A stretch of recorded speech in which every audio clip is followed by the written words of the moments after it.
Earthmark, your path to economic success. नमस्कार दोस्तों, स्वागत है आपका अर्थमार्क पर। दोस्तों, आज की क्लास में पढ़ने वाले elasticity of demand. Last class हमने डिमांड टॉपिक कंप्लीट किया था, तो चलिए दोस्तों आज हम क्लास स्टार्ट करते हैं। दोस्तों, हमने लास्ट क्लास पढ़ा law of demand. Law of demand क्या कहता है कि प्राइस और क्वांटिटी डिमांड के बीच में इनवर्स रिलेशनशिप है जब आप डिमांड के अदर फैक्टर्स को कांस्टेंट रखेंगे। लॉ ऑफ डिमांड आपको डायरेक्शन बताता है, अगर प्राइस चेंज होगा तो क्वांटिटी डिमांड में क्या चेंज आएगा, बढ़ेगा कि घटेगा। वही दूसरे वहाँ प्राइस गिरता है, डिमांड आपका बढ़ेगा, और प्राइस बढ़ेगा तो डिमांड आपका घटेगा। ये आपको बताता है लॉ ऑफ डिमांड। और दूसरी तरफ आपका कॉन्सेप्ट एक है elasticity demand. Law of demand आपको डायरेक्शन बता रहा है, वो यही बता रहा है कि प्राइस में चेंज आने से आपका डिमांड कितना चेंज होगा या क्वांटिटी डिमांड कितना चेंज होगा। वो आपको बताता है elasticity of demand. Elasticity of demand basically बताता है कि अगर आप डिमांड की किसी भी डिटरमिनेंट में कोई चेंज करेंगे तो उससे डिमांड में कितना परसेंट का चेंज आ रहा है, कितना चेंज आएगा।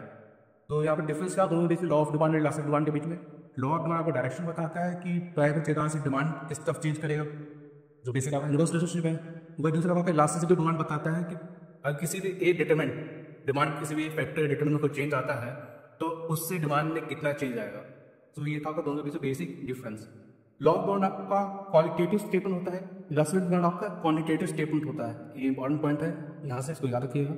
क्वांटिटेटिव स्टेटमेंट मतलब आप इलास्टिक डिमांड में क्वांटिफाई कर सकते हैं। अगर एक फैक्टर में चेंज आ तो उससे आप उसके द्वारा दूसरे फैक्टर में कितना चेंज आएगा उसको क्वांटिफाई कर सकते हैं, मेजर कर सकते हैं। वही लॉ ऑफ डिमांड आपको सिर्फ डायरेक्शन बताता है। एक इंपॉर्टेंट पॉइंट यहाँ पे ये है कि लॉ ऑफ इलास्टिक डिमांड का कॉन्सेप्ट दिया था एल्फ्रेड मार्शल ने। तो बेसिकली अभी तक जो हमने पढ़ा उसमें तीन क्वेश्चन इंपॉर्टेंट है, तीन पॉइंट्स इंपॉर्टेंट है। पहला लॉ ऑफ डिमांड आपका क्वालिटेटिव स्टेटमेंट है, दूसरा इलास्टिक डिमांड आपका क्वांटिटेटिव स्टेटमेंट है, एंड तीसरा इलास्टिक डिमांड का कॉन्सेप्ट आपका किसने दिया था, एल्फ्रेड मार्शल ने दिया था। हम देखते हैं इलास्टिक डिमांड कितने टाइप्स होते हैं। बेसिकली तीन टाइप के होते हैं। पहला है प्राइस इलास्टिक डिमांड। ये बताता है अब प्राइस में चेंज आएगा तो क्वांटिटी डिमांड में कितना परसेंट तक चेंज आएगा। तो प्राइस इलास्टिक डिमांड बताता है प्राइस और क्वांटिटी डिमांड के बीच में इतना चेंज आएगा, प्राइस चेंज होता है तो क्वांटिटी डिमांड कितना चेंज करेगा। वही दूसरा आपका है दूसरा इनकम इलास्टिसिटी डिमांड। वो बताता है इनकम में चेंज आएगा तो क्वांटिटी डिमांड या डिमांड कितना परसेंट से चेंज करेगा। तो तीसरा आपका है क्रॉस प्राइस इलास्टिसिटी डिमांड। ये बताता है कि अगर रिलेटेड गुड है उसमें चेंज आता है तो उसमें चेंज आने से, उसका प्राइस में चेंज आने से दूसरे गुड की डिमांड में कितना परसेंट तक चेंज आएगा। ये आपके तीन टाइप के आपके हो गए इलास्टिसिटी डिमांड। पहला है प्राइस इलास्टिक डिमांड, दूसरा आपका इनकम इलास्टिक डिमांड, तीसरा आपका है cross price elasticity of demand. Price elastic demand, price elastic demand measure करता है कि percent change in quantity demanded in response to percentage change in price of the community. किसी good के price में change आने से क्वांटिटी डिमांड कितना change आएगा उसको हम बोलते हैं price elasticity of demand. Elastic demand का फॉर्मूला आपका simple formula, percent in change in quantity demand divide by percent in change in price. इसको हम नोट करते हैं ईडी से। एक चीज हमें ध्यान रखिएगा कि ईडी की वैल्यू क्या आएगी, हमेशा नेगेटिव आएगी। ऐसा क्यों? क्योंकि प्राइस और क्वांटिटी डिमांड के बीच में इनवर्स रिलेशनशिप है। प्राइस बढ़ेगा तो क्वांटिटी डिमांड गिरेगी, प्राइस घटेगा तो क्वांटिटी डिमांड बढ़ेगी। तो यहाँ पे प्राइस और क्वांटिटी डिमांड हमेशा इनवर्स रिलेशनशिप है, इस वजह से ईडी की वैल्यू आपके पास हमेशा नेगेटिव आएगी। सिंप्लिसिटी के लिए और इंटरप्रिटेशन पॉइंट ऑफ व्यू से आपको ईडी की वैल्यू हमेशा एब्सोल्यूट लेनी है। इट मीन्स आपको नेगेटिव साइन आपको यहाँ पे इग्नोर करना है। नेगेटिव साइन यहाँ पे सिर्फ आपका रिलेशनशिप बता रहा है प्राइस और क्वांटिटी डिमांड के बीच में, आपको नेगेटिव साइन इग्नोर करना है जब भी आप ईडी की वैल्यू से इंटरप्रिटेशन निकाल रहे हैं या आप दो ईडी की वैल्यू को कंपेयर कर रहे हैं। उस केस में आपको ईडी की वैल्यू एब्सोल्यूट टर्म्स ले लिए, इट मीन्स आपको नेगेटिव साइन इग्नोर करना है। अदरवाइज जब आप ईडी की वैल्यू यूज कर रहे हैं तो क्वेश्चन सॉल्व करने के लिए, न्यूमेरिकल सॉल्व करने के लिए, उस केस में आपको ईडी की वैल्यू आपको नेगेटिव लेनी है। ये चीज आपको यहाँ पे ध्यान रखनी है। प्राइस इलास्टिक डिमांड जो ईडी है उसकी एब्सोल्यूट वैल्यू लाइक करती है 0 और इन्फिनिटी के बीच में। यहाँ पे एब्सोल्यूट वैल्यू की बात कर रहा हूँ ना, एब्सोल्यूट वैल्यू होती है ईडी की, हम नेगेटिव साइन इग्नोर करते हैं। उस केस में ईडी वैल्यू लाइक करती है 0 और इन्फिनिटी के बीच में। तो ये था आपका प्राइस इलास्टिसिटी ऑफ डिमांड। तो classification of price elasticity of demand या degrees of price elastic demand. Price elastic demand को हमने 5 डिग्रीज में बांटा हुआ है। पहला नंबर है perfectly inelastic demand. Perfectly inelastic demand का मतलब ये है कि प्राइस में चेंज आने से क्वांटिटी डिमांड में कोई चेंज नहीं आ रहा। प्राइस में चेंज आने से क्वांटिटी डिमांड में कोई चेंज नहीं आ रहा, तो जो रिस्पॉन्सिवनेस है क्वांटिटी डिमांड का वो यहाँ पे 0 देखने को मिल रहा है। प्राइस में चेंज आया, उसके रिस्पॉन्स में क्वांटिटी डिमांड में चेंज नहीं आ रहा, तो यहाँ पे आपका हो गया परफेक्टली इलास्टिक डिमांड। इसमें ईडी की वैल्यू आपकी होती है 0, ईडी वैल्यू आपकी 0 होती है। इस केस में आपका डिमांड कर्व होता है वर्टिकल होता है, जैसे आप देख सकते हैं यहाँ पे डिमांड का आपका वर्टिकल है, प्राइस में चेंज आने की वजह से क्वांटिटी डिमांड का चेंज नहीं आ रहा, तो it means perfectly elastic demand है आपकी। दूसरा आपका है perfectly elastic demand. Perfectly elastic demand का मतलब यह है कि प्राइस में बिल्कुल हल्का चेंज आया, माइनस चेंज आया, प्राइस में बिना चेंज आए हुए भी आप क्वांटिटी डिमांड में चेंज कर रहे हैं लार्ज अमाउंट से, तो उस केस में आपकी डिमांड होगी परफेक्टली इलास्टिक। इसमें ईडी वैल्यू आपकी होती है इन्फिनिटी। इस केस में आपका डिमांड कर्व होता है वो हॉरिजॉन्टल शेप का होता है, जैसे कि आप देख सकते हैं प्राइस में बिना चेंज आए हुए या माइनस से चेंज आने के बाद आपकी क्वांटिटी लार्ज अमाउंट में चेंज कर रही है या हो रही है। तो यहाँ पे रिस्पॉन्स जो आ रहा है क्वांटिटी डिमांड में, क्वांटिटी डिमांड का रिस्पॉन्स आ रहा है due to change in price, यहाँ पे आपको काफी ज्यादा मात्रा में देखा मिल रहा है, इस वजह से आपकी यहाँ पे डिमांड जो होगी परफेक्टली इलास्टिक हो गई। यहाँ पे एक बार ध्यान रखिएगा, इलास्टिसिटी को हम रिस्पॉन्सिवनेस से जोड़ के समझ सकते हैं। रिस्पॉन्सिवनेस मतलब कि अगर एक वैल्यू में चेंज आ रहा है तो उसके रिस्पॉन्स में दूसरा वैल्यू में कितना चेंज हो रहा है।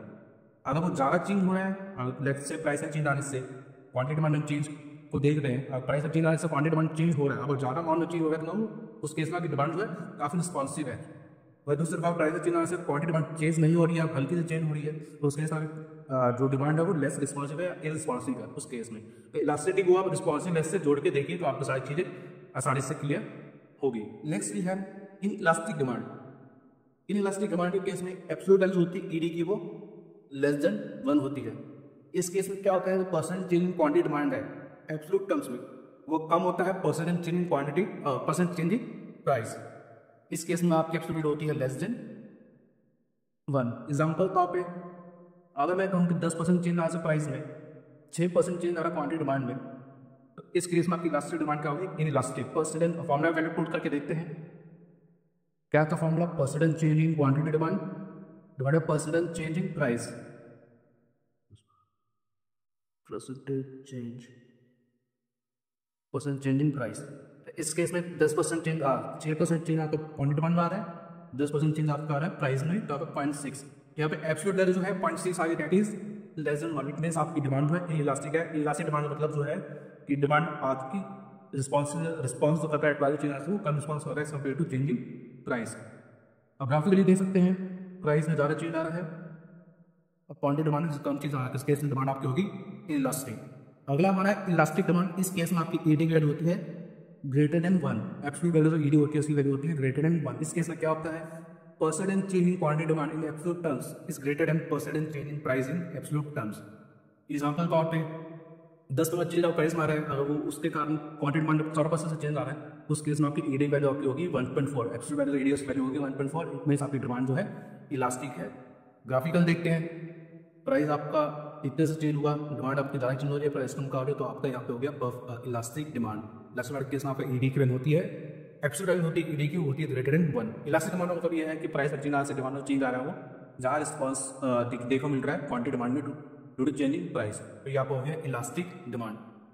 Next we have unitary elastic demand. Unitary elastic demand में ईडी की वैल्यू जो है एब्सोल्यूट वैल्यू होती है, ईडी किसकी वैल्यू होती है इक्वल टू 1। इट मींस कि percentage change in quantity demand in absolute terms is equal to percentage change in price in absolute terms. इसमें ईडी वैल्यू आपकी इक्वल टू 1 होती है। एग्जाम्पल तौर पर 10% चेंज आ रहा है प्राइस में, जिसके कारण क्वांटिटी डिमांड में 10% चेंज आ रहा है, तो इट मींस आपकी ईडी की वैल्यू इक्वल टू 1 है।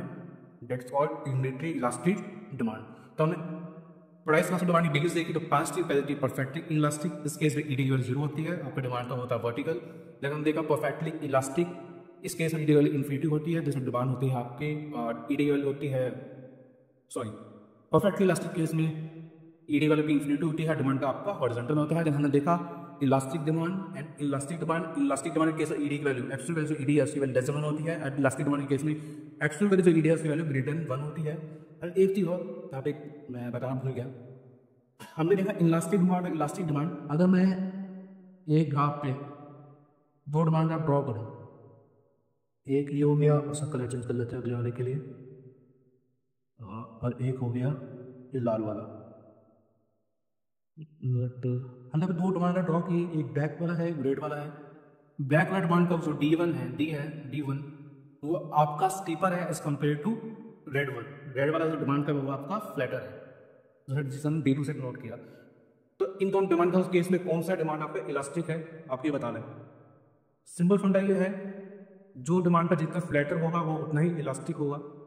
ये दूसरी तरफ से देखा जाए, जो डिमांड का जितना स्टीपर होगा वो उतना ही इनइलास्टिक होगा। तो इन दोनों केसेस में आपका D2 जो है डिमांड का, रेड वाला डिमांड का है, वो इलास्टिक है। जहाँ इलास्टिक है वो elastic as compare to D1 black वाली डिमांड कर्व से। सिंपल फंडा है, जितना स्टीपर डिमांड का उतना ही इलास्टिक, इनइलास्टिक, या दूसरी तरफ से देखिए जितना फ्लैटर डिमांड का वो उतना ही इलास्टिक। तो ये पॉइंट आपको याद रखना है। तो हमने अभी तक देखा degree of price elasticity of demand. अब हम देखते हैं factors affecting price elastic demand. वो कौन सा फैक्टर्स है जो प्राइस इलास्टिक डिमांड को अफेक्ट करते हैं। पहला है अवेलेबिलिटी ऑफ सब्स्टिट्यूट गुड्स। इस केस में क्या होता है, जिस गुड की जितने ज़्यादा सब्स्टिट्यूट गुड्स अवेलेबल होते हैं मार्केट में, उस गुड की डिमांड उतनी ही इलास्टिक होती है। और जिस गुड के जितने कम सब्स्टिट्यूट या नहीं हो, और जिस गुड के सब्स्टिट्यूट जितने कम होंगे मार्केट में, उसकी डिमांड उतनी इलास्टिक होगी। इसमें आपको समझते हैं, लेट्स से गुड ए है, उसका सब्स्टिट्यूट है अवेलेबल मार्केट में, जिसको हम A1, A2, A3 से डिनोट कर रहे हैं। सॉल्व।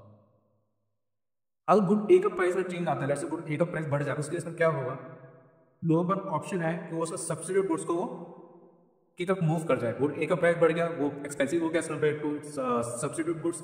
उस केस में कंज्यूमर क्या करेगा, गुड ए को छोड़ के उसका सब्स्टिट्यूट गुड्स की तरफ स्विच ओवर कर जाएगा। इस केस में क्या देखने मिल रहा है कि गुड ए का प्राइस में चेंज आ रहा है, तो उसके चेंज आने से उसकी डिमांड में आपको ज़्यादा चेंज देखने को मिलेगा, क्योंकि उस गुड्स के अवेलेबल सब्स्टिट्यूट्स मार्केट में है। तो इस केस में आपकी इलास्टिसिटी डिमांड क्या होगी, वो गुड ए की इलास्टिक होगी। वही दूसरा अगर कोई गुड बी है, इस वक्त कोई सब्सिट्यूट मार्केट में अवेलेबल नहीं है, उस केस में क्या होगा, अगर गुड का प्राइस बढ़ता रही है तो इसकी डिमांड में ज़्यादा चेंज देखने को नहीं मिलेगा, क्योंकि कंज्यूमर का ऑप्शन नहीं है दूसरे गुड्स की तरफ स्विच करने के लिए। सो यहाँ पर हमने क्या सीखा, जिस गुड्स का जितने ज़्यादा सब्सिट्यूट अवेलेबल है मार्केट में वो उतना ही ज़्यादा इलास्टिक है। वह दूसरी तरफ जिस गुड्स का सब्सिट्यूट अवेलेबल नहीं है मार्केट में, कम अवेलेबल मार्केट में, वो उतने ही ज़्यादा इलास्टिक है उसकी डिमांड। ये होगा वो पहला फैक्टर। दूसरा आता है इनकम ऑफ कंज्यूमर।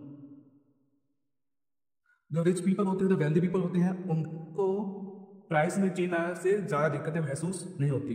तो प्राइस में चेंज आने से उनको ज़्यादा दिक्कतें महसूस नहीं होती। तो उन लोगों के लिए जो प्राइस इलास्टिक की डिमांड होती है वो होती है इनइलास्टिक का लो। तो वेल्दी पीपल के लिए, जो रिच पीपल क्लास पीपल है, उनके प्राइस चेंज ज़्यादा मैटर नहीं करता, उसके इसमें उनकी इलास्टिसिटी क्या होती है, लो होती है। वही दूसरी तरफ जो लो इनकम पीपल है, उनको प्राइस चेंज काफ़ी अफेक्ट करता है। तो उस केस में उन लोगों के लिए जो डिमांड होती है वो होती है इलास्टिक। तो यहाँ पर क्या रहेगा, वेल्दी पीपल, उनको प्राइस ज़्यादा मैटर नहीं करता, प्राइस चेंज ज़्यादा मैटर नहीं करता, अफेक्ट नहीं करता, उनके लिए डिमांड होगी, डिमांड आपकी इलास्टिक डिमांड होगी लो होगी। वही दूसरे जो lower class people, lower income जो पीपल है, उनको प्राइस चेंज काफ़ी अफेक्ट करता है, उनके इसमें प्राइस काफ़ी डिमांड होगी, जो होगी होगी वो हाई होगी। जिससे आपका है नेचर ऑफ कॉमोडिटी। जो नेसेसरी गुड होते हैं जैसे कि फूड, मेडिसिन, इनकी डिमांड इन जनरल इनइलास्टिक देखी जाती है। इट बेस इनके प्राइस चेंज आने से क्वांटिटी डिमांड में ज़्यादा चेंज देखने को नहीं मिलता है। दूसरा तो लग्जरी गुड्स होते हैं जैसे कि कार, वेकेशन, इस केस में इनकी डिमांड इलास्टिक देखी जाती है। तो आपको हो गया नेचर ऑफ कम्युनिटी। दूसरा है प्रोपोर्शन ऑफ इनकम स्पेंड। एक का जो आप एक इनकम का तरीका प्रोपोर्शन स्पेंड कर रहा है किसी गुड के ऊपर, वो भी प्राइस ऑफ डिमांड को अफेक्ट करता है, फैक्टर है उसका वो।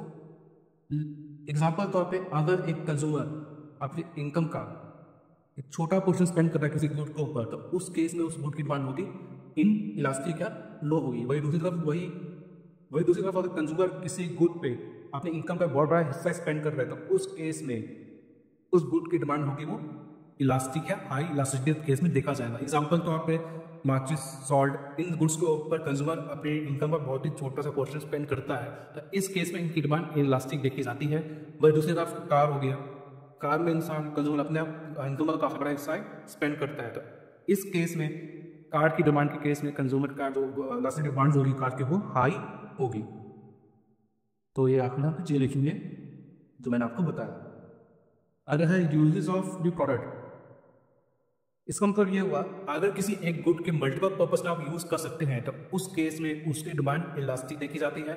वह दूसरी तरफ किसी गुड्स को आप सिर्फ एक सिंगल यूज के लिए यूज़ करते हैं, सिंगल पर्पज यूज़ करते हैं, उस केस में उस गुड की डिमांड इलास्टिक देखी जाती है। एग्जाम्पल तौर पर मैं मिल्क का एग्जाम्पल लेता हूँ। मिल्क को आप मल्टीपल पर्पज से यूज़ कर सकते हैं, फॉर एग्जाम्पल कर्ड बनाने के लिए, पनीर बनाने के लिए और काफ़ी सारी चीज़ों के लिए। तो उस केस में मिल्क के केस में चीज़ इसको आप मल्टीपल पर्पज के लिए यूज़ कर सकते हैं। इस केस में आपको मिल्क की डिमांड इलास्टिक देखने को मिलेगी। वही दूसरा आपको ऐसा गुड जिसको सिर्फ सिंगल पर्पज से यूज़ करते हैं, उस केस में उस गुड की डिमांड आपको इनइलास्टिक देखने को मिलेगी। तो ये था यूजेज ऑफ द प्रोडक्ट। फिर अगला है लास्ट आपका है टाइम पीरियड। टाइम पीरियड आपको हम दो शॉर्ट पीरियड और लॉन्ग पीरियड में डिवाइड किया ना टाइम पीरियड। तो शॉर्ट पीरियड में क्या होता है, बेसिकली गुड की डिमांड आपको इनइलास्टिक देखने को मिलती है। ऐसा क्यों होता है कि शॉर्ट पीरियड में पहले बात तो ये है कि कंज्यूमर के पास सब्सिट्यूट अवेलेबल नहीं होता मार्केट में। सो उस गुड के प्राइस चेंज आने से कंज्यूमर गुड की डिमांड में ज़्यादा चेंज नहीं करता है, इसलिए वहाँ पे इनइलास्टिक डिमांड देखने को मिलती है शॉर्ट पीरियड में। फिर लॉन्ग पीरियड में क्या होता है कि कंज्यूमर के पास सब्सिट्यूट गुड्स अवेलेबल हो जाते हैं मार्केट के अंदर, और साथ ही साथ लॉन्ग पीरियड में कंज्यूमर अपनी हैबिट को भी चेंज कर लेता है, टेस्ट को चेंज कर लेता है। उस केस में आपको सेम गुड की जो डिमांड जो है वो इलास्टिक देखने को मिलेगी लॉन्ग पीरियड में। तो ये थे कुछ 6 फैक्टर्स जो इलास्टिक डिमांड को अफेक्ट करते हैं। आई होप आपको सारी चीज़ें समझ आ रही होगी। नेक्स्ट हमारा है methods of measurement of price elasticity of demand. वैसे यहाँ 2 मेथड्स होते हैं, एक पॉइंट इलास्टिसिटी, दूसरा आपका आर्क इलास्टिसिटी। पॉइंट इलास्टिसिटी का मतलब है कि आप डिमांड का किसी पर्टिकुलर पॉइंट पे आप डिमांड प्राइस इलास्टिक डिमांड में मेजर कर रहे हैं। आसान शब्दों में दूसरी भाषा में बोला जाए, जब आपका प्राइस इलास्टिक डिमांड मेजर किया जाता है एक स्मॉल चेंज प्राइस के केस में, तब आपको point elasticity demand method use करना होता है। सिंपल बात यह है, जब प्राइस में बिल्कुल हल्का चेंज आए, जैसे कि रेडी 0 है चेंज में, उस केस में आपको पॉइंट इलास्टिसिटी डिमांड जो मेथड है वो आपको यूज करना है। वेरी सिर्फ एक आर्क इलास्टिसिटी मेथड होता है। ये कब यूज किया जाता है? ये यूज तब किया जाता है जब प्राइस में आप ज़्यादा चेंज देखते हैं। Price elastic demand for considerably high change in price is called arc price elastic demand. जब आपका प्राइस में ज़्यादा चेंज हो रहा है, उस केस आपको arc elasticity demand method use करना है। जब आपका प्राइस में बहुत मैग्नीट्यूड से चेंज आ रहा है, सिग्निफिकेंट 0 चेंज है, उस केस में आपको पॉइंट इलास्टिक डिमांड मेथड आपको यूज करना है। तो ये आपके थे 2 मेथड प्राइस इलास्टिक डिमांड निकालने के, इलास्टिक डिमांड निकालने के, that is point elasticity and arc elasticity of demand. और एक चीज़ और, आर्क इलास्टिक डिमांड आप मेजर कर सकते हैं 2 मेथड से। फर्स्ट आपका परसेंटेज चेंज मेथड और दूसरा आपका टोटल एक्सपेंडिचर मेथड। तो हम पहले पढ़ते हैं परसेंटेज चेंज मेथड। ये क्या होता है? परसेंटेज चेंज मेथड हमने स्टार्टिंग वीडियो के स्टार्ट में देखा था। प्राइस इलास्टिक डिमांड होता है percentage change in quantity demand बटा परसेंटेज चेंज इन प्राइस। ये आपका हो परसेंटेज चेंज मेथड, इसको हम परसेंटेज मेथड और प्रोपोर्शनेट मेथड भी बोलते हैं। यहाँ पे ध्यान दीजिएगा, percentage change in quantity demand को ले सकते हैं, change in quantity demand divided by initial quantity into 100। या आप हो percentage change in quantity demand, percentage change in price ले सकते हैं, change in price divide by initial price into 100। यहाँ पर परसेंटेज चेंज इन प्राइस। इसको हम सॉल्व करेंगे तो फाइनली हमको ये इक्वेशन देखने को मिलेगी। तो यहाँ पे क्या हुआ, ईडी की एक फॉर्मूला आपके पास ये हो गया, percentage change in quantity divide by percentage change in price. दूसरा फॉर्मूला आपके पास ये हो गया ईडी का, that is delta Q divide by delta P into P by Q. Delta Q आपका हो गया change in quantity demanded, delta P आपका हो गया चेंज इन प्राइस, पी आपका यहाँ पे हो गया इनिशियल प्राइस, क्यू आपका हो गया यहाँ पे इनिशियल क्वांटिटी डिमांडेड। तो आपकी होगी परसेंटेज चेंज मेथड का फॉर्मूला। अब इस केस में ईडी की वैल्यू, ये हम एब्सोल्यूट ईडी की बात कर रहे हैं, एब्सोल्यूट ईडी की बात कर रहे हैं। ईडी का इसके ईडी का जगह आगे आपका हो गया perfectly elastic demand equal to 1, तो unit elastic demand equal to infinity perfectly elastic demand, less than 1 elastic demand and greater than 1 then elastic demand. यहाँ पर पहला मेथड है परसेंटेज चेंज मेथड, जैसे 2 फॉर्मूले हमने देखे। पहला आपका सिंपल फॉर्मूला ये, इससे हम यह फॉर्मूला डिराइव किया, that is delta Q divide by delta P into P divide by Q, where P is initial price and Q is initial quantity demanded. Next we have with part method. इसको समझने से पहले हम एक चीज देखते हैं लास्ट लाइन में। लेट्स से कि मैं पी क्यू लेट्स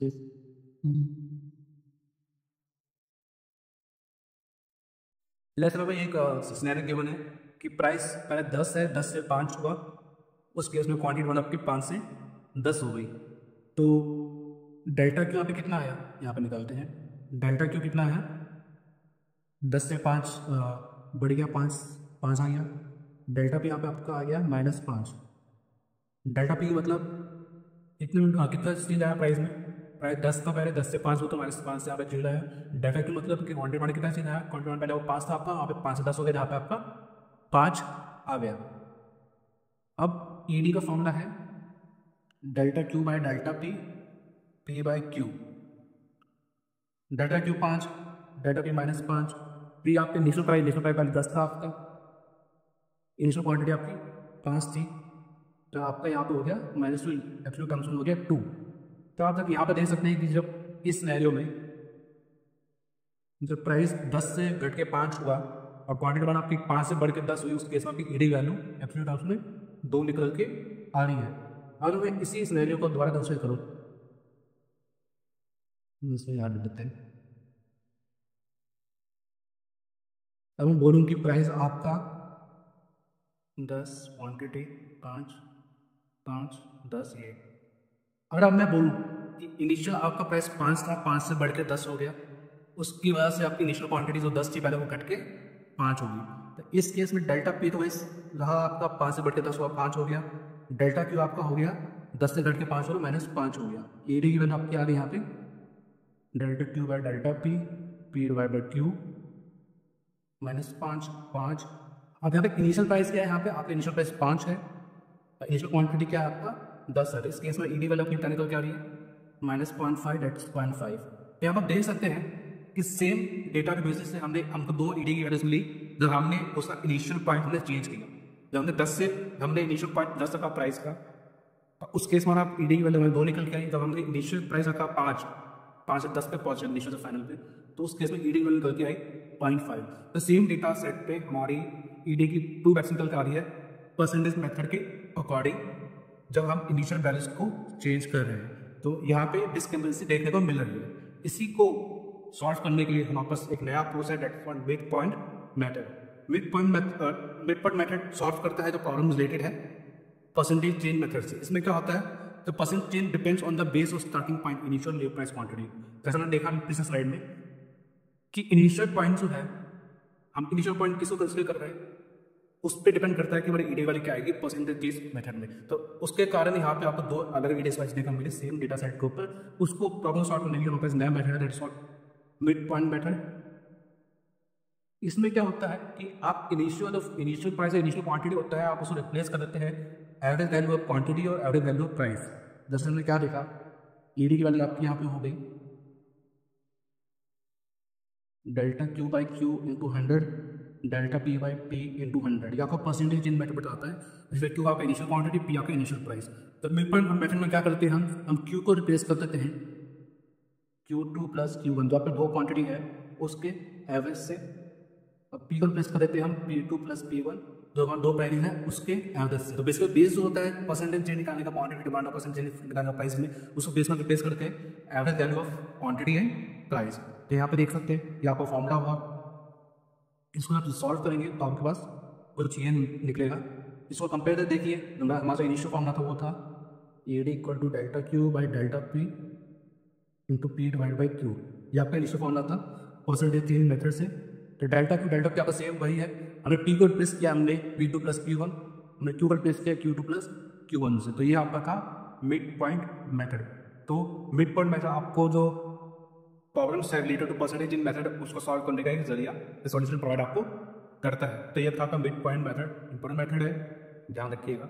फॉर्मूला ज़्यादा मुश्किल नहीं। Then we have total expenditure method. इस केस में क्या होता है, हम रिलेशनशिप में देखते हैं प्राइस और टोटल एक्सपेंडिचर के बीच में। टोटल एक्सपेंडिचर मतलब आपका हो गया प्राइस इनटू क्वांटिटी।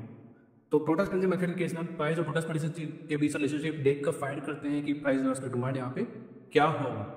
अगर प्राइस और टोटल एक्सपेंडिचर बीच में पॉजिटिव रिलेशनशिप है, इट मींस प्राइस बढ़ रहा है तो ये भी बढ़ रहा है टोटल एक्सपेंडिचर, ये घट रहा है तो ये भी घट रहा है, तो इस केस में आपका डिमांड होगी इनइलास्टिक।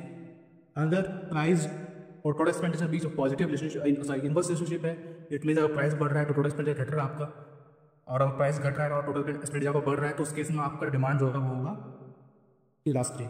वही तीसरा पॉइंट ये है कि अगर प्राइस का चेंज आने से टोटल एक्सपेंडिचर में कोई चेंज नहीं आ रहा तो उस केस में आपका डिमांड हो गया यूनिटरी इलास्टिक। प्राइस में चेंज आएगा और टोटल एक्सपेंडिचर में कोई चेंज नहीं आ रहा तो उस केस में आपका प्राइस का डिमांड क्या हो गया इन यूनिटरी इलास्टिक। ज़्यादा स्टेप में ध्यान दीजिएगा। केस ए की बात करते हैं।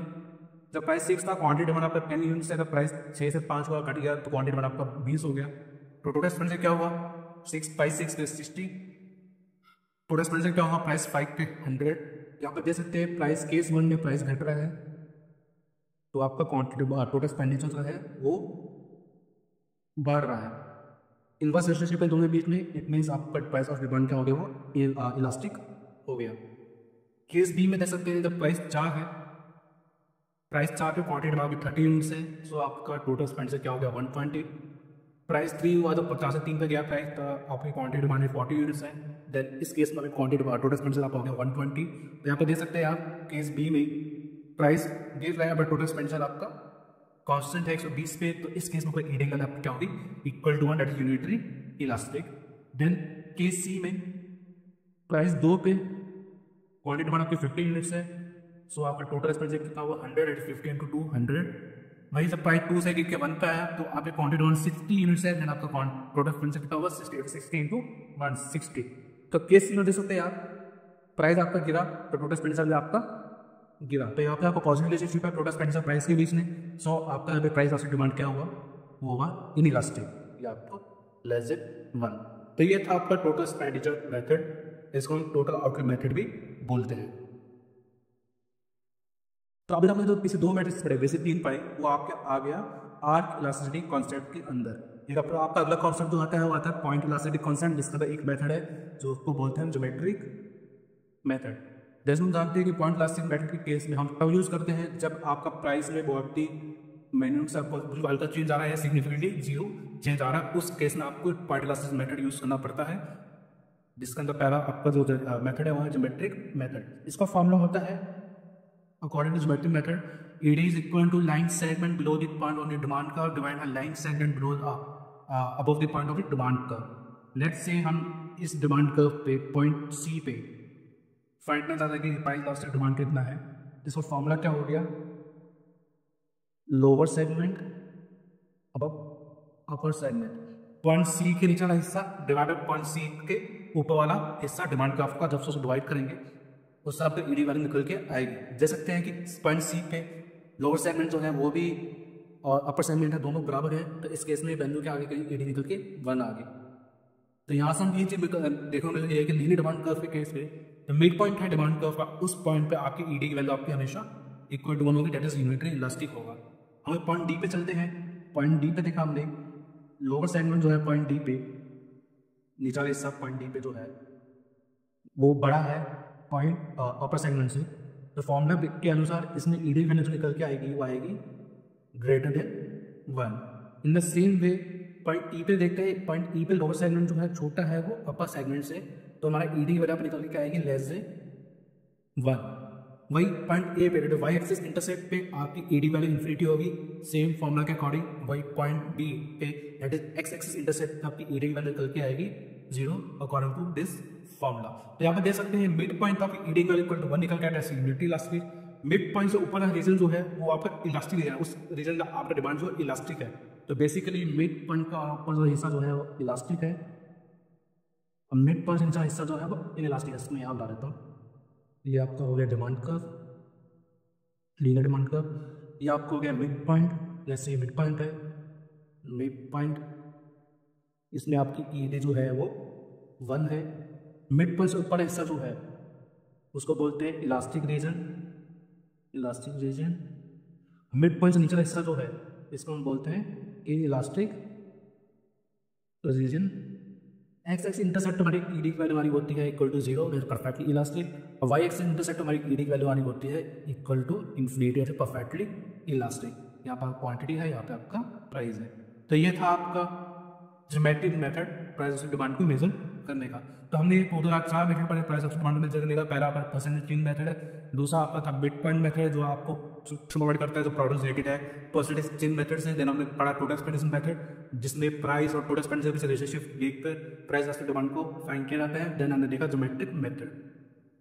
तो ये था आपका प्राइस ऑफ डिमांड का concept. Next we have income elasticity demand. Income elasticity demand बताता है कि कंज्यूमर इनकम में चेंज आने से क्वांटिटी डिमांड में कितना चेंज आएगा, उसको बोलते हैं इनकम इलास्टिसिटी डिमांड। इसका फॉर्मूला हो गया percent change quantity demand divided by percentage change in income. इसको सॉल्व करते हैं। Percentage quantity demand that is delta Q by Q into 100। Percentage change income हुआ, इनकम को हम वाई से रूल करते हैं, that is delta Y divided by into 100। तो यहाँ पे इसको सॉल्व करेंगे, हमारे पास निकल के आएगा ये delta Q by delta Y into Y divided by Q. ये आपका हो गया इनकम इलास्टिसिटी ऑफ डिमांड, जिसमें E Y is income elasticity demand, delta Q is quantity change in demand, delta Y is change in income, Y initial income and Q is initial quantity demanded. ये था आपका income elasticity demand का formula. अब इसको ए Y की वजह हमारी values आएगी, उसको हमने दो पार्ट्स में बांटा हुआ है। ए आई की वैल्यू आपकी या तो पॉजिटिव होगी या नेगेटिव होगी। अगर आपकी ई वाई की वैल्यू पॉजिटिव है, इट मीन्स आपका गुड जो है वो नॉर्मल गुड है। वही अगर दूसरा आपका ई वाई की वैल्यू आपका नेगेटिव है, तो उस केस में आपका गुड जो है वो इंफीरियर गुड है, इंफीरियर गुड। नॉर्मल गुड्स के केस में हम गुड्स को दो पार्ट में बांटा है, एक नेसेसरी गुड, दूसरा आपका हो गया लग्जरी गुड्स। जब आपकी ई वाई की वैल्यू 0 और 1 की बीच लाई करेगी, पॉजिटिव तो है ई वाई की वैल्यू, ई वाई की वैल्यू पॉजिटिव है, it means normal goods, but अगर ई वाई की वैल्यू 0 1 के बीच लाई करती है, इट मीन्स आपका गुड्स जो है वो नेसेसरी गुड है, वो जो बताता है इनकम चेंज आ सकती है, उस डिमांड में ज़्यादा चेंज नहीं आ रहा as compare to change in income positive way में। वही अगर ई वाई की वैल्यू ग्रेटर देन 1 है, पॉजिटिव है बट ग्रेटर देन 1 है, उस केस में जो गुड होगा आपका वो लग्जरी गुड होगा। नेगेटिव केस में अगर नेगेटिव है आपका ई वाई की वैल्यू, मीन्स आपका जो गुड है वो इंफीरियर गुड है, जो इंडिकेट करता है कि कन्वर्स इनकम बढ़ने से कन्वर्स गुड की डिमांड कम कर रहा है, जिसे बताता है आपका ई वाई की वैल्यू आपकी नेगेटिव है। ई वाई की वैल्यू अगर इक्वल टू 0 है, मीन्स इनकम चेंज आने से आपकी उस डिमांड में कोई चेंज नहीं आ रहा, जो इंडिकेट करता है कि आपकी ई वाई की वैल्यू जो आपका गुड है वो इनएक्सपेंसिव नेसेसरी गुड है। इनएक्सपेंसिव एसेंशियल गुड्स होते हैं, उसके इसमें ई वाई की वैल्यू इक्वल टू 0 आती है।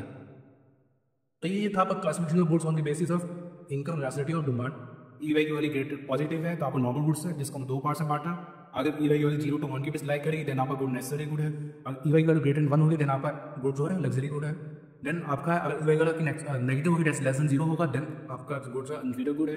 अगर ई वाई की वैल्यू इक्वल टू 0 है, जो इंडिकेट करता है कि इनकम में चेंज आने से ऑर्डर डिमांड को चेंज नहीं आ रहा, उस केस में आपका गुड जो है वो इनएक्सपेंसिव एसेंशियल गुड है। इट मीन्स कि प्राइस में इनकम चेंज आ से वो कंज्यूमर उस गुड की डिमांड को चेंज नहीं कर रहा। Then we have cross elasticity of demand. इसमें क्या होता है, हम देखते हैं कि अगर किसी एक गुड के प्राइस चेंज आने से दूसरे गुड की क्वांटिटी डिमांड में क्या चेंज आ रहा है, हम इसमें वो चेंज मेजर करते हैं। इसका फॉर्मूला क्या हो गया, नेक्स्ट हमारे दो गुड है एक्स और वाई, हम परसेंटेज चेंज देख रहे हैं demand of good X due to percentage change in good Y, good price of good Y, then हम कहेंगे हम cross price elasticity demand measure कर रहे हैं गुड एक्स और गुड वाई के बीच में, जिसको हम ए एक्स से ए एक्स वाई डिनोट करते हैं। ई एक्स वाई डिनोट कर रहा है कि percent change in quantity demand of good X divided by percentage change in quantity price of good Y. Good Y के प्राइस में चेंज आ सकता है, गुड एक्स की डिमांड में जो चेंज आ रहा है उसको यहाँ पे मेजर कर रहे हैं। इसको सॉल्व करें, यहाँ पे ये निकल के आएगा, that is change in quantity of good X divided change in quantity of price of good Y divide into price of good Y divide by quantity of good X, जिसमें आपका पी वाई आपका हो गया initial price of good Y, Q X हो गया आपका initial quantity demand of good X. तो यहाँ पे आप देखते हैं एक गुड का प्राइस में चेंज आने से दूसरे गुड के क्वांटिटी में क्या चेंज आएगा, उससे मेजर करते हैं cross price elasticity of demand के केस में। इसको हमने 3 पार्ट में बांटा हुआ है। अगर ई एक्स वाई की वैल्यू पॉजिटिव आती है, इट मीन्स कि प्राइस में चेंज आ रहा है वाई के, जिसके कारण क्वांटिटी डिमांड जो है एक्स का उसमें चेंज आ रहा है पॉजिटिवली, पॉजिटिव रिलेशनशिप है। ये इंडिकेट करता है आपका जो दो एक्स और वाई जो है, X and Y are substitute goods. It means कि गुड वाई का प्राइस बढ़ता है तो गुड एक्स की डिमांड आपकी बढ़ती है, या पॉसिबल कब है जब आपके गुड्स सब्स्टिट्यूट्स होंगे। फॉर एग्जांपल टी और कॉफी आपके सब्स्टिट्यूट गुड्स है, अगर टी का प्राइस बढ़ेगा तो उस केस में क्वांटिटी डिमांड जो है कॉफ़ी की बढ़ जाएगी, क्योंकि लोग जो होंगे वो टी को सब्स्टिट्यूट कर देंगे कॉफ़ी से। सो इस केस में आपको पॉजिटिव रिलेशन देखने को मिलेगा एक्स और वाई, डेट इज टी और कॉफ़ी के केस में। अगर वही आपका ई एक्स वाई नेगेटिव है, इट मीन्स आपका प्राइस बढ़ता है वाई का और क्वांटिटी डिमांड घटता है एक्स का, तो केस में आपका एक्स एंड वाई जो हो गया वो हो गया कॉम्प्लीमेंट्री गुड्स। कॉम्प्लीमेंट्री गुड्स वो गुड्स हुए जो एक साथ यूज़ किए जाते हैं किसी भी वांट को या को पूरा करने के लिए। For example petrol and car, अगर पेट्रोल का प्राइस बढ़ रहा है तो कार की डिमांड कम हो जाएगी। इस केस में आपके गुड्स हो गए कॉम्प्लीमेंट्री गुड्स हो गए, और आपके यहाँ पे EXY की वैल्यू होगी, जो क्रॉस प्राइस आपके डिमांड की वैल्यू होगी वो नेगेटिव निकल के आएगी। तीसरा आपका EXY के लिए अगर जीरो आती है, इंडिकेट करता है कि दोनों गुड्स जो एक्स और वाई वो आपस में रिलेटेड नहीं है, वो अनरिलेटेड गुड्स है, नॉन रिलेटेड गुड्स है वो। सो सिंपली अगर ESY that is cross price demand, cross price versus demand की वैल्यू पॉजिटिव आती है देन आपका गुड्स सब्सिडी गुड्स हैं, अगर नेगेटिव आती है देन आपका गुड्स कॉम्प्लीमेंट्री गुड्स हैं, अगर इक्वल टू जीरो होती है देन आपके गुड्स जो है X Y non related goods है। ये आप था आपका क्रॉस प्राइस सेलेक्टेड डिमांड के बेसिस में गुड्स का क्लासिफिकेशन। नेक्स्ट भी है constant elasticity of demand. Elasticity demand जो होता है वो एक demand curve with throughout constant. Linear demand curve case में क्या देखा हमने ज्योमेट्रिक मेथड से कि लीनियर डिमांड कर्व केस में एक पर्टिकुलर हर एक पॉइंट पे इलास्टिक डिमांड निकल के आ रही है, वो अलग आ रही है। मिड पॉइंट पे आपका था ED equal to 1, mid point से नीचे ऐसे में था इलास्टिक रीजन, यहाँ पे आपकी डिमांड इलास्टिक होती है। मिड पॉइंट से ऊपर आपका था इलास्टिक रीजन, इलास्टिक रीजन। यहाँ पर हमने देखा कि लीनियर डिमांड कर्व पे हर एक पॉइंट पे प्राइस ऑफ डिमांड अलग निकल के आती है, बट कुछ केस ऐसे हैं, कुछ केस ऐसे भी है जहाँ पे थ्रू आउट आपके डिमांड कर्व पे आपका प्राइस लास्ट डिमांड होता है वो कांस्टेंट होता है। वो कौन से केसेस हम इसमें पढ़ने वाले हैं। पहला केस आपका है परफेक्टली इलास्टिक डिमांड के कर्व के केस में। इस केस में अगर डिमांड आपका वर्टिकल होता है जो, और आपका प्राइस लास्ट डिमांड होती है वो equal to infinity equal to zero होती है वर्टिकल डिमांड कर्व के केस में, तो थ्रू आउट आपका जो ED वैल्यू आएगी वो जीरो होगी, तब आपका डिमांड का परफेक्टली इलास्टिक होगा या वर्टिकल होगा।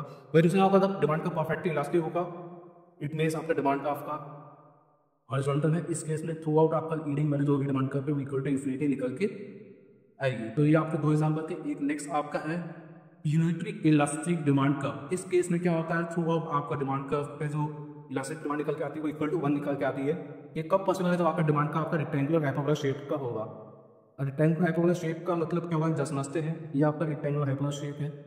इसका एक फीचर प्रॉपर्टी ये है कि इस कर्व के अंदर डिमांड कर्व के अंदर जितने भी रेक्टेंगल बनेंगे उन सब का एरिया सेम होगा। ये इसकी प्रॉपर्टी, इट मीन्स जो एक एरिया रेक्टेंगल बन रहा है इस कर्व के अंदर, और ये वाला रेक्टेंगल जो बन रहा है इस कर्व के अंदर, ये वाला और ये वाला, जितने रेक्टेंगल्स बनेंगे सबका एरिया सेम होगा। इन सेम लॉजिक को यूज करना समझते हैं कि यूनिटरी इलास्टिक डिमांड का rectangle hyperbola demand curve case में आपका ED इक्वल टू 1 निकल के हर केस में क्यों आती है देखते हैं। यहाँ पर रेक्टेंगुलर हाइपरबोला डिमांड कर्व है। ये एक मैंने रेक्टेंगल बनाया, आपका वाई एक्सिस प्राइस है, आपका क्वांटिटी डिमांड एक्स एक्सिस पे है।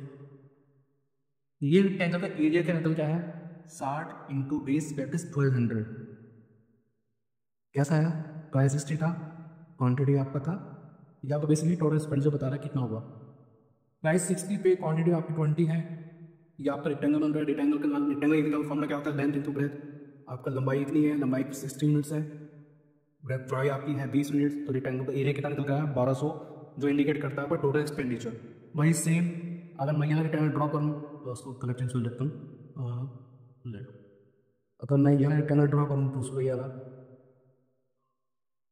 इस केस में क्या है, प्राइस आपका 20 है, लेंथ आपकी 20 होगी, ब्रेथ आपकी क्वांटिटी है वो 60 होगी, एरिया आ रहा है 1200, दैट इज टोटल एक्सपेंडिचर।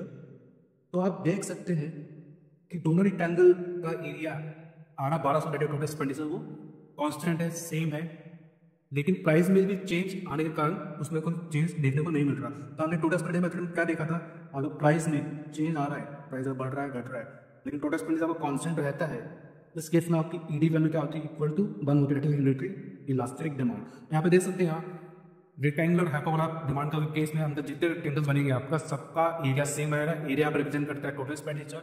सो जैसे प्राइस चेंज हो रहा है तब भी आपका एरिया चेंज नहीं हो रहा, that means total expenditure change नहीं हो रहा। So according to total expenditure method, price में चेंज आने से टोटल एक्सपेंडिचर कोई चेंज नहीं आता, तो उस केस में आपका डिमांड कर्व क्या हो, इलास्टिक डिमांड क्या होती है, वो होती है unitary elastic, that is equal to 1, ED वाला होती है यहाँ पे इक्वल टू 1। इसको इसी वजह से इस डिमांड कर्व को हम यूनिटरी इलास्टिक डिमांड कर्व भी बोलते हैं। सो constant price elastic demand curve के केस में आपने 3 डिमांड कर्व देखेंगे, पहले आपका perfectly elastic demand curve, that is demand curve आपकी तो वर्टिकल होगी, उसके हिसाब आपकी ED इक्वल टू 0 होगी। देन आपने देखा हॉरिजॉन्टल डिमांड कर्व जो इंडिकेट करता है परफेक्टली इलास्टिक डिमांड, जिसके इसमें आपकी ED equal to infinity throughout the demand curve. फिर आपने देखा unitary elastic demand curve, that is rectangular hyperbola demand curve, इस केस में throughout of demand curve, throughout आपकी जो प्राइस इलास्टिक डिमांड होती है डिमांड कर्व के ऊपर थ्रू आउट आपका इक्वल टू 1 होता है, जैसे ED equal to 1 unitary elastic versus unitary elastic demand curve भी बोलते हैं। अब देखते हैं कि slope of demand curve price elasticity of demand के बीच क्या रिलेशनशिप है। स्लोप जो की डिमांड कर्व की होती है delta P divide by delta Q. Slope का मतलब होता है अब किसी भी लाइन किसी ग्राफ का स्लोप निकालते हैं, वाई एक्सिस पे कुछ है, एक्स एक्सिस पे कुछ है, तो स्लोप का मतलब क्या हुआ कि delta divide by delta X. जो वेरिएबल आपका वाई एक्सिस पे है उसमें चेंज आ रहा है due to change in variable जो आपने एक्स एक्सिस पे लिया है। सो डिमांड कर्व के केस में क्या होता है, यहाँ पे आपका प्राइस होता है, यहाँ पे आपका क्वांटिटी होता है, तो डिमांड का स्लोप क्या हो गया आपका delta P divide by delta Q. ये आपको होता है डिमांड कर्व का स्लोप। अब प्राइस इलास्टिक डिमांड का फॉर्मूला पता है, ये होता है delta Q by delta P into P into Q. Slope के टर्म्स में इसको लिख सकते हैं हम, अगर delta P by delta Q मेरा स्लोप है डिमांड का, तो उसको मैं लिख सकता हूँ delta Q by delta P equal to 1 by slope. तो ईडी की वैल्यू स्लोप के टर्म्स में क्या होगी 1 divide by slope of demand curve into P divide by Q, जो होगा कि ED value in terms of slope of demand curve. ED का फॉर्म है basically in terms of slope of demand curve. की differences क्या दोनों के बीच में, स्लोप अगर रिप्रेजेंट करता है एब्सोल्यूट चेंज रिप्रेजेंट करता है, वही इलास्टिक डिमांड पर चेंज रिप्रेजेंट करता है रिलेटिव चेंज। एब्सोल्यूट चेंज का मतलब हो गया delta P delta Q, these are absolute change. Relative change का मतलब हो गया डेल्टा पी डिवाइडेड पी या delta Q divided Q, these are relative changes. So basic difference वो ऊपर प्राइस इलास्टिक डिमांड के बीच में ये है कि स्लोप और रिप्रेजेंट कर रहा है absolute change and price elastic demand को मेजर कर रहा है रिलेटिव चेंज। यहाँ पे कुछ स्टेटमेंट्स हैं, इसका प्रूफ तो खैर इस क्लास में नहीं कहा जाएगा कि इसका प्रूफ आपके एग्जाम पॉइंट ऑफ व्यू से इंपॉर्टेंट नहीं है, बट ये स्टेटमेंट आपको याद रखनी है, एग्जाम में डायरेक्टली स्टेटमेंट पूछ ली जाती है। तो पहला स्टेटमेंट कह रहा है कि demand curve has different slope may have the same elasticity at given price. अगर एक डिमांड अगर दो डिमांड कर्व्स है जिनका दो अलग अलग स्लोप्स है, बेसिकली ये बात ये कह रहा है, एक डिमांड कर्व आपका ये है और एक डिमांड कर्व आपका ये है, तो पॉसिबिलिटी है कि इस प्राइस पे या किसी भी प्राइस पे उसकी डिमांड और प्राइस डिमांड जो है वो सेम हो। ये आपको चीज़ें याद रखनी है। दूसरा स्टेटमेंट ये है demand curve having the same slope may have a different elastic at given price. और दो डिमांड कर्व पर सेम स्लोप है, इट मीन्स ये एक डिमांड कर्व ये है, एक डिमांड कर्व पैरेलली इसका ऐसे है। इस केस में पॉसिबिलिटी है कि आपका जो प्राइस उसका डिमांड रहेगा वो डिफरेंट आएगा एट गिवन प्राइस। जैसे इस प्राइस पे ये आपका D1 हो गया, ये D2 हो गया, सेम स्लोप है दोनों का, पैरेलल है दोनों एक दूसरे के।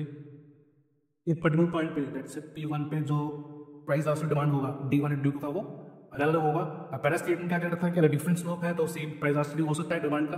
दूसरा स्टेटमेंट ये कहता है कि अगर सेम स्लोप है तो डिफरेंट प्राइस इलास्टिक डिमांड का हो सकता है। ये आपकी होगी स्लोप ऑफ डिमांड का प्राइस इलास्टिक डिमांड के बीच का रिलेशनशिप और उसके बीच में जो रिलेशन है, और हमने फॉर्मूला देखा ईडी का इन terms of slope of demand curve. आपको स्टेटमेंट आपको सिर्फ आप याद कर रही है, प्रूफ इसका इस क्लास में तो नहीं हो सकता क्योंकि ये एग्जाम पॉइंट ऑफ व्यू से इतना इंपॉर्टेंट नहीं है सब प्रूफ। आपको इसी चीज़ स्टेटमेंट ये याद रखनी है। तो दोस्तों यही तक हम आज के लेक्चर प्राइस इलास्टिक डिमांड। आपके एग्जाम पॉइंट ऑफ व्यू से प्राइस इलास्टिक डिमांड आपको इतना करना सफिशिएंट है। पीवाई की बेसिस के बेसिस पे हमने जो कंटेंट बनाया है इतना आपका सफिशिएंट है डीएसएस पीजीडी के ऑफिस एग्जाम के लिए। इससे बाहर आपका हार्डली कुछ आएगा प्राइस इलास्टिक डिमांड के टॉपिक में से। चलिए दोस्तों लास्ट ईयर कुछ क्वेश्चन आए थे पास केस में, एक बार उसको भी एक बार नजर हम मार लेते हैं।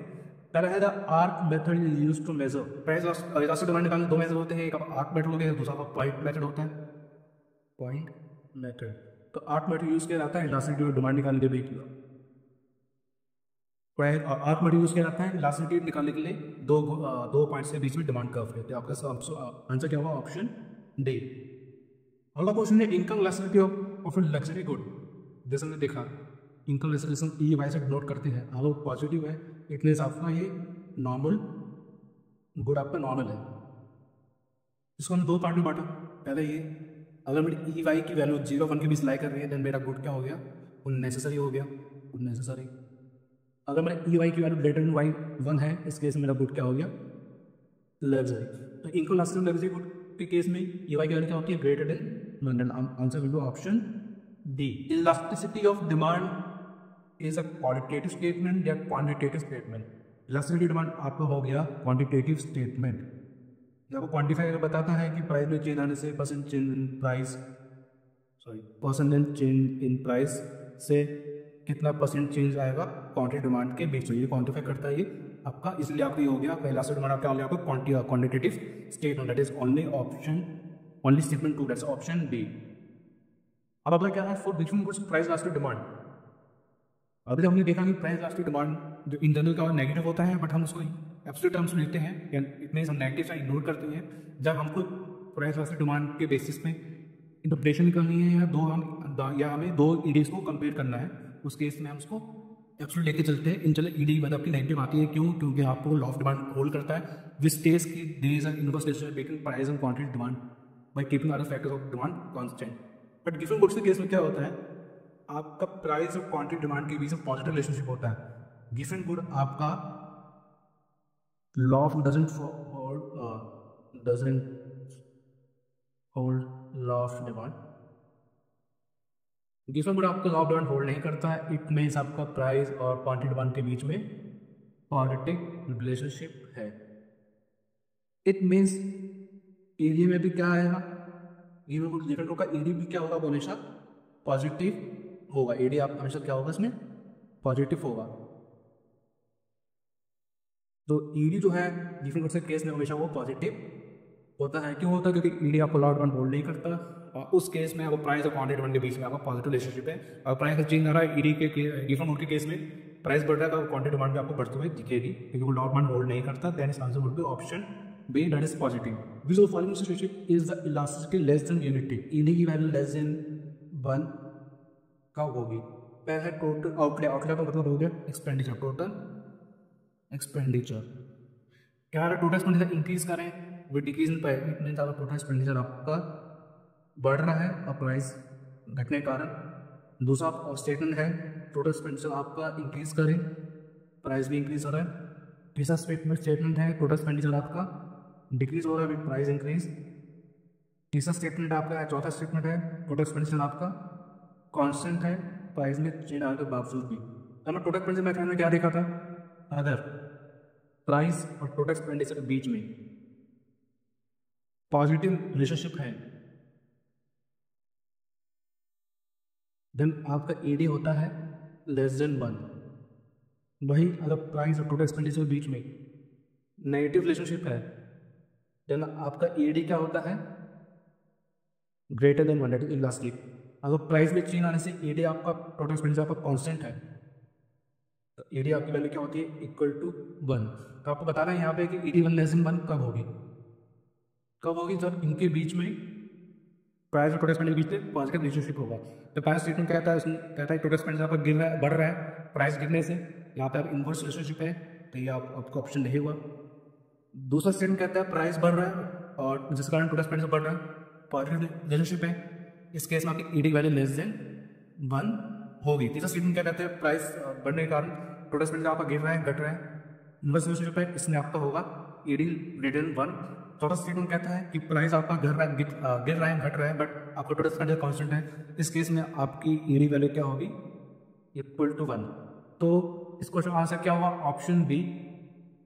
जब आपका टोटल एक्सपेंडिचर प्राइस के बीच में पॉजिटिव रिलेशनशिप है देन आपका ईडी वैल्यू लेस देन 1 आती है according to total expenditure method या टोटल आउटलेट मेथड के according. Then we have what happens to the elasticity of demand for a commodity if the time involved is long. Elasticity demand पे क्या असर पड़ेगा अगर आपका टाइम पीरियड हो long हो।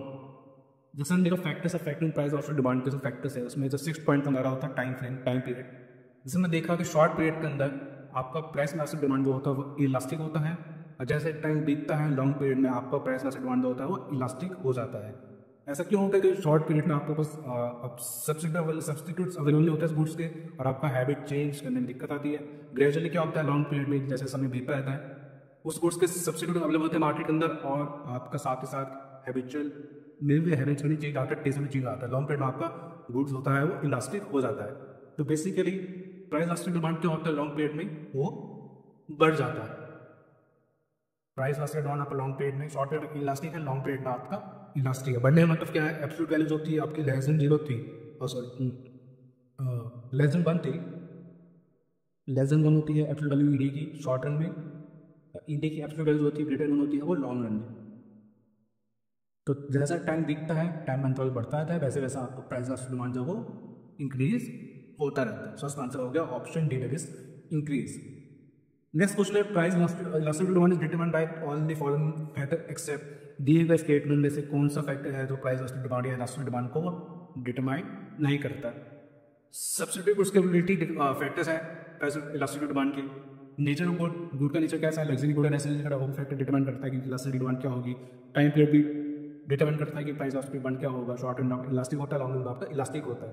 गवर्नमेंट पॉलिसीज जो है वो प्राइस इलास्टिक डिमांड को या इलास्टिक डिमांड को वो अफेक्ट नहीं करती, rather than ये अफेक्ट करती है this factor of demand but not the factor of ED. Government policies है वो डिमांड को अफेक्ट करती है, वो प्राइस इलास्टिक डिमांड को अफेक्ट वो नहीं करती। तो इसका आंसर क्या होगा, ऑप्शन ए। और ये क्वेश्चन फिर रिपीट हो गया, 8th का क्वेश्चन है वो फिर से रिपीट हो गया। अगर हमने लास्ट में देखा था इस क्वेश्चन का आंसर था इंक्रीज। लॉन्ग रन में आपका जो प्राइस इलास्टिक डिमांड है वो इंक्रीज होता है, जैसे समय बढ़ता है वैसे यहाँ पे प्राइस इलास्टिक डिमांड जो वो इंक्रीज होती रहती है।